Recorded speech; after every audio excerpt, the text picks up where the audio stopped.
자, 여러분 안녕하세요. 주님의 평안이 함께 하시기를 빕니다. 오늘은 에스겔 다섯 번째 시간입니다. 33장부터 48장에 이르는 새롭게 회복시키시는 하나님의 은혜에 대해서 살펴보려고 합니다. 특별히 새로운 이스라엘, 새로운 예루살렘을 하나님이 창조하시는 아름다운 창조의 재창조의 이야기가 나와 있는데 거기에 대해서 해설하겠습니다. 같이 기도합니다. 마른 뼈들을 살아나게 하시는 분은 생기의 주인이신 하나님이신 줄 믿습니다. 우리에게도 생명을 허락하시고 사람들은 희망이 없다고 말하지만 희망의 원천이 되신 하나님께서는 모든 것을 새롭게 하시는 줄 믿습니다. 보라, 내가 만물을 새롭게 하노라 라고 말씀하신 하나님과 저들이 내가 여호와인 줄 알 것이라고 말씀하신 하나님은 능력의 하나님이시고 모든 것을 새롭게 하시는 주님의 은혜를 베푸시는 하나님이신 줄 믿습니다. 오늘 아침 그 하나님을 깨닫기 원합니다. 모두가 깨닫고 새로운 희망을 얻는 시간 되게 해주시옵소서. 예수님의 이름으로 기도합니다. 아멘. 오늘은 그리 길지 않을 것인데요. 새로운 이스라엘의 회복을 가리키는 내용입니다. 33장 이 한 장이 마치 그 문의 경첩, 돌적이와도 같아서 열고 닫는 것의 중간 정도의 역할을 하는 것이에요. 앞장에 32장까지, 1장부터 32장까지는 여러 나라와 그리고 오홀라와 오홀리바라고 일컬어지는 북이스라엘과 남유다의 죄악과 심판에 대해서 쭉 이야기를 가혹하게 하시다가 33장에서는 스토리가 분위기가 완전히 바뀌게 됩니다. 그러다가 34장에 약간 심판에 대해서 나오다가 그 다음부터는 회복의 말씀으로 쭉 이어지게 되거든요. 자, 오늘 새벽에도 그 놀라운 말씀, 마른 뼈들이 살아나고 또 두 막대기가 이 에스겔의 손에서 하나가 되는 그런 놀라운 역사, 회복의 역사를 말씀했습니다. 자, 새 이스라엘이라고 제가 주일날에 드린 그 문건에 기록되어 있을 텐데요. 33장부터 39장 29절까지로 되어 있습니다. 하나님은 에스겔을 부르셔서 나팔수로 부르셨고 파수꾼으로 하나님의 백성들 앞에 내세우셨습니다. 에스겔은 제사장인데 물론 하나님의 백성으로서 선지자의 역할을 감당한 다른 제사장도 있습니다만은 특별히 가장 어려운 시기라고 할 수 있는 포로의 때에 하나님의 백성들이 어떻게 더 심판을 받게 될 것이고 어떻게 회복이 될 것인지를 전하는 위치에 서 있는 거지요.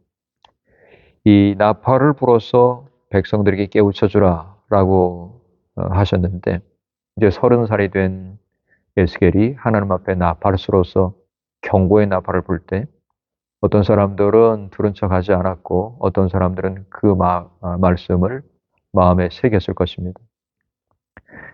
그 말씀은 이루어질 말씀을 말하는 것이기 때문에 이 일이 이루어졌을 때 사람들이 한 선지자가 있었음을 기억하면서 마음의 경고를 받겠지요. 아, 이게 하나님 말씀이었구나. 그때 이렇게 에스겔을 통해서 외치더니 그 말이 정말이었구나라고 하는 것을 나중에 고백하게 되겠지요. 그걸 위해서 하나님이 에스겔을 부르신 것입니다. 특별히 여러 백성들 위해서도 말씀을 하시지만은 지도자들을 향해서 임박한 하나님의 심판을 경고하신 겁니다. 심판은 앞으로 한 5년 정도 있다가 이루어질 유다의 완전한 멸망 그리고 불사름을 말하는 것이었습니다. 이스라엘의 목자들을 내 양떼를 먹이고 돌보라고 세워놨더니 그들의 내 양떼를 돌보지 않고 자기 자신만 돌보고 있더라라고 하나님이 말씀을 하십니다. 그렇기 때문에 하나님이 내가 친히 내 양떼 목자가 되겠다라고 말씀을 하십니다. 자, 그러니까 목자라고 하는 것은 양떼를 돌볼 책임을 가지고 있는 존재이지요. 그런데 이스라엘의 목자가, 즉 유다의 목자가 거짓 목자가 됐다라고 하는 것은 자기들의 호의호식을 위해서 백성들이 너무나도 애처로운 형편에 처해 있는데도 돌아보지 않고 자기들 배만 불리고 자기들의 안위만 걱정하고 있었던 것입니다. 네, 그래서 하나님은 친히 하나님 자신이 목자가 되셔서 백성들을 살려주시고 돌보아 주실 것이라고 얘기를 하셨고, 거짓 목자들은 하나님의 심판을 받게 될 것이라고 에스겔을 통해서 말씀을 하신 겁니다. 자, 그 다음에 37장에서는 마른 뼈의 환상이 나오게 되지요. 에스콜이라고 하는 Valley of Eshcol, 포도나무 골짜기라는 뜻인데, 그 골짜기에 정말 나무 열매요, 또 무화과나무 열매로 비유되는 이스라엘 백성들이 모두 다 완전히 마른 모습으로, 마른 그 뼈로 골짜기에 흩어져 있는 겁니다. 사람들은 생각합니다. 이제 전혀 희망이라고 하는 것은 남아있지 않다. 절대로 앞으로 희망이란 없을 것이야. 라고 얘기를 하고 있지만, 그때 이 뼈들 사이를 지나가게 하시고, 그리고 하나님이 이렇게 물으십니다. 인자야, 이 뼈들이 능히 살겠느냐? 살 수 있겠냐? 이렇게 묻습니다. 그때 에스겔이 여호와여, 주님께서 아십니다. 라고 대답을 하자, 너는 이 뼈들 향해서 대언을 해라. 라고 하나님이 말씀을 하십니다. 그 다음에 나중에 가죽까지 덮였는데 아직 생기가 없어서 마치 시체처럼 있는 거죠. 그때 생기에게 대언을 하라 라고 하나님이 다시금 재차 말씀을 하십니다. 그래서 생기야, 너는 사방에서부터 불어와서 이 죽음 당한 자 이들에게 들어가라 라고 말을 했을 때 그들에게 생기가 들어가고 그들이 일어서는데 극히 큰 군대이더라 라고 이야기를 했습니다. 자, 하나님은 그저 포로가 돼서 생명을 유지하고 있는 사람들에게 이야기했다기보다는 완전하게 희망이 사라진 하나님의 백성들에게 새롭게 시작할 수 있는 그 놀라운 은혜를 말씀하고 있는 것이에요. 사람들은 모든 희망이 없다고 말할 수 있지만 하나님께는 희망 없음이라는 존재하지 않습니다. 하나님은 없는 것에서부터 있는 것을 부르시는 하나님이시고 모든 세상의 크고 작은 생명체에게 존재를 주시고 생명을 불어넣으시는 생명의 수여자인 것입니다. 하나님은 생명을 수여하시고 또 생기를 또 가져가시지요. 이거 생기의 그 생명의 주인은 하나님이시라는 얘기입니다. 그 하나님이신 우리 예수 그리스도님은 따라서 나는 길이요 진리요 무엇이다? 생명이다 라고 말씀한 거예요. 그 예수님께서 생명을 주시면은 생명을 반드시 얻을 수밖에 없고 예수님께서 죄를 정죄를 만약에 하신다면은 생명을 잃을 수밖에 없는 거죠. 따라서 주님 안에 생명이 있다는 것을 알았을 때 우리는 주님 안에 있는 것이 우리가 살아갈 유일한 길이라는 것을 알게 되는 것입니다. 자, 그 다음에 40장부터 47장에 이르는 말씀입니다. 40장 1절부터 47장 12절은 새로운 성전에 대해서 자세하게 기록되어 있는 말씀입니다. 이 말씀도 우리가 나중에 읽게 될 텐데 여러분 굉장히 우리에게 성전이라고 하는 것은 굉장히 중요한 의미를 가지고 있습니다. 지금 예루살렘 성전을 이야기한다기보다는 여기에서 말하는 이 성전의 모형과 또 이 땅의 새로운 재분배에 대해서 우리가 주목해야 될 것이 우리의 신앙생활과 아주 직결되기 때문인데 조금 이따가 말씀드리겠습니다. 에스겔이 하나님의 마지막 은혜의 약속을 거대한 이 예루살렘이라고 하는 이 성읍과 그 다음에 이 성전이라고 하는 것이 마치 한 마을인 것처럼 이 하나님 성전이 그냥 그 예배만 드리는 것이 아니라 여기가 사람이 거주하는 곳이 되는 이런 환상을 보게 됩니다.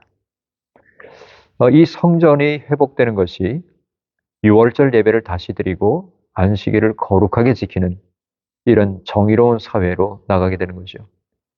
그러니까 유월절 예배를 드리고 하나님의 구원 역사를 감사하는 예배, 그리고 일곱째 날, 즉 안식일을 거룩하게 하나님의 날로서 지키는 것이 이것이 단순히 어떤 종교적인 어떤 기독교적인 종교적인 예배의 그 실천에 머무르는 것이 아니라 이것이 정의로운 사회라는 것입니다. 인간이 살아가는 방법이라는 것이에요.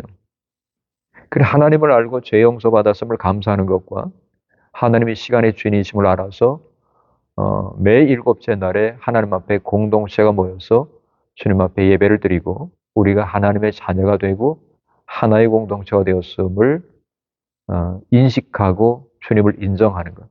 그리고 주님께로부터 말씀을 듣고 주님 음성 듣고 또 우리가 기도도 드리고 바치고 이런 것들이 하나님이 만드신 인간이 살아가는 방법이라는 얘기입니다. 이것이 정의로운 사회 방법이에요. 뿐만 아니라 이 땅이 지금까지는 하나님이 주신 복으로서 있다가 백성들의 욕심으로 말미암아 또 왕의 욕심으로 말미암아 하나님의 근본 땅 분배의 정신이 어그러졌었는데 땅을 새롭게 공정하게 분배하는 나라를 하나님이 만드시는 거예요. 땅이 누구에게 속해 있습니까? 하나님께 속해 있는 것입니다. 하나님은 그 정의롭게 회복된 그 나라 가운데 계셔서 이스라엘을 다시 내 백성이 되게 하시고 나는 너희 하나님이 되리라 라는 새로운 언약을 맺으시고 있습니다. 또 여기에는 이제 성전 보좌가 움직이는 그 바퀴가 있는데 이것은 하나님이 성전에만 가만히 계신 것이 아니라 바퀴는 굴러서 움직이는 거죠. 하나님이 성전에만 가만히 머무시는 것이 아닌 하나님이다. 즉 모든 것을 두루 다니시면서 주권을 행하신다는 의미입니다. 40장 1절부터 44장 31절까지는 하나님이 새로운 성전을 만드시는데 그 새로운 성전이 어떤 모양인지 그 모형을 말씀을 하십니다. 아주 성읍처럼 거대한 구조인데요. 에스겔이 본 환상으로 본 이 새로운 성전이라고 하는 것은 그러니까 건물을 나타내는 것이 아니에요, 사실. 성읍을 나타내는 것인데 이 성읍은 사람이 사는 이 도시란 얘기잖아요. 인간이 살아가는 하나님의 백성들이 살아가는 그 공동체의 본거지를 가리킨다고 볼 수 있겠습니다. 에스겔 40장 5절부터 27절은 담이 있고 바깥 문들이 있습니다. 그 다음에 40장 28절부터 47절까지는 새로운 성전의 안쪽들과 남쪽 문 그리고 문들이 나옵니다.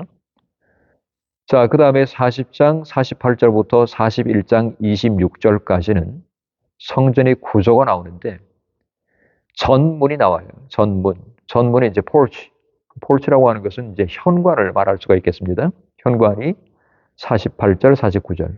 그 다음에 성소가 나옵니다. 성소 안쪽에 지성소가 있겠죠. 그러니까 성소가 41장 1, 2절에 그 다음에 지성소가 3, 4절에 나옵니다. 그 다음에 41장 12절에는 벽과 골방이 나옵니다. 성전에. 그 다음에 골방의 바깥 벽이 나오는 것이 8절부터 11절. 그 다음에 서쪽들의 건물들이 나오는 것이 41장 12절. 그 다음에 성전에 있는 장식들이 나오는 것이 41장 15절부터 26절. 그 다음에 제사장이 들어가 있는 제사장실의 그 내부에 대해서 나오는 것이 42장 1절부터 14절. 그 다음에 성전의 크기에 대해서 나오는 것이 자세하게 나오는데요. 42장 15절부터 20절에 나와 있습니다. 이 성전의 모형은 하나님의 그 성읍, 하나님의 다스리시는 공동체의 성읍에 대해서 자세하게 말씀을 하시는 것입니다. 그 다음에 굉장히 중요한 것이 마지막 부분이에요. 그러니까 47장부터 48장 36절까지입니다. 새로운 성전을 주님께서 회복하시는 것은 예배의 회복입니다. 먼저는. 그리고 예배가 회복되니까 정의로운 사회가 이루어지는 것입니다. 여러분 하나님을 예배하는 것과 정의로운 사회가 이루어지는 것은 분리되어 있지 않습니다. 하나님을 예배하는 자는 반드시 정의롭게 살아가게 될 것이고 하나님의 규례와 법도를 지켜나가는 사람은 반드시 정의로운 사회를 이루는 동반자가 될 수밖에 없다는 것이죠. 자, 그러니까 하나님 아버지를 예배하는 것은 하나님의 공의를 이 땅 위에 이루어나가는 삶이 되는 것입니다. 따라서 이 두 가지의 비전이 같이 포함되어 있는 것이 바로 땅 분배예요. 47장과 48장입니다. 새로운 정의로운 사회가 땅을 공정하게 분배하는 공동체라고 나와 있습니다. 자, 그러면 지난 주일날 나누어 드린 그 문건의 뒤쪽 페이지에 도표가 하나가 나오는데 이스라엘의 에스겔을 통해서 하나님이 말씀해 주신 땅을 새롭게 분배하는 내용이 나와 있는 것입니다. 이게 땅이 어떤 식으로 분배될지 중간에 무엇이 있고 또 중간 아래 위로 무엇이 있고 그 다음에 그 바깥으로는 무엇이 있는지가 지금 그려져 있습니다. 자, 제일 중간을 봐보세요. 제일 중간에는 무슨 땅이지요? 예, 성전의 땅입니다. 성전의 땅. 그 성전이 자리하고 있는 그곳이 바로 제일 중심부입니다. 그리고 성전에서 섬기는 사람들이 누구죠? 네, 레위 자손들인 제사장들이 성전에서 섬기지 않습니까? 여기는 레위 자손들이 거기에 거주하면서 밤낮 거기를 드나들고 하나님을 섬기는 거죠. 자, 그런데 성전의 땅과 레위 족속의 땅이 여호와의 몫이다 그랬습니다. 여호와의 몫은 거룩한 땅이라는 것이에요. 이것이 바로 중심부를 차지하고 있습니다. 자, 근데 신기하게도 성전의 땅하고 레위 족속들이 거주하는 이 여호와의 목, 거룩한 땅이 있는데 이것만 있는 것이 아니고요. 도성의 땅이라고 하는 것이 있습니다. 이게 뭐냐면 어느 지파에도 속해 있지 않고 이스라엘이 공동으로 소유하는 땅이에요. 참 신기한 것입니다. 즉 성전이 중심부를 차지하고 레위 족속들이 거기 옆에 거주하면서 하나님을 섬긴다. 이 사람들은 성전은 뭐 하나님의 소유이고 레위 족속들도 아론의 자손들은 하나님께 바쳐진 사람들이기 때문에 하나님의 소유예요. 자, 그래서 여호와의 몫입니다. 여호와의 몫인데 이 사람들만 거기에 중심부에 있는 것이 아니라 이스라엘 공동체의 공동소유의 땅이 도성의 땅이라고 그래가지고 거기에 붙여져 있다는 것이에요. 한쪽에. 그러니 이스라엘의 공동체가 중심부, 즉 여호와의 목과 함께 있다는 것이에요. 그 다음에 이 중심부를 벗어나게 되면은 이제 지파들이 땅이 있는 것입니다. 지파들의 땅에 옆쪽으로 뭐가 있냐면 왕의 땅이 있어요. 왕도 뭐 자기 땅에서 여기 사니까 거기에 왕의 땅이 양쪽으로 이렇게 돼 있고 그 다음에 뭐 지파들이야 예루살렘에만 사는 것이 아니라 이스라엘 전체에 이제 퍼져서 살아야 되기 때문에. 자, 그러면 한번 해설을 해봅시다. 하나님의 공의가 이루어진 예배 공동체. 예배라고 하는 것은 하나님을 하나님으로 알아보고 또 너희는 내 백성이 되고 나는 너희의 하나님이 된다고 하는 어떤 그 모델과도 같은 그런 모습이에요. 그래서 우리가 예배를 드리는 것을 게을리하지 말아야 되는 것이 하나님은 예배 중에 우리를 만나주시고요. 예배 중에 말씀하시고 은혜를 주십니다. 언제나 하나님은 예배를 받으시기를 원하신다. 영의 예배를 받으시기를 원하신다고 하는 것은 예배라고 하는 것이 하나님을 인정하는 것이기 때문이지요.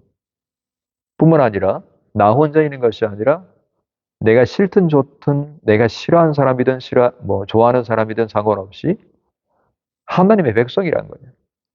공동체에 여타 다른 사람들도 함께 모여서 함께 더불어서 하나님의 백성으로 살아나가는 방법을 배우고 함께 하나님을 높이고 하나님의 백성으로서 공동체라고 하는 것을 이들이 깨닫는 거지.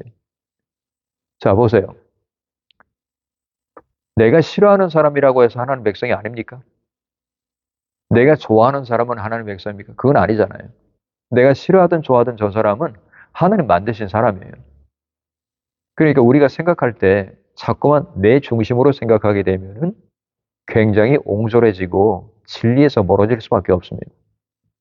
하나님이 이 하나님의 공동체를 생각하실 때는 예수 그리스도 안에서 모두 다를 포함하는 하나님의 마음과 하나님의 눈을 가지고 계시고 하나님의 눈을 우리도 가질 때 그때 형제를 형제로 알아볼 수가 있게 되는 것입니다.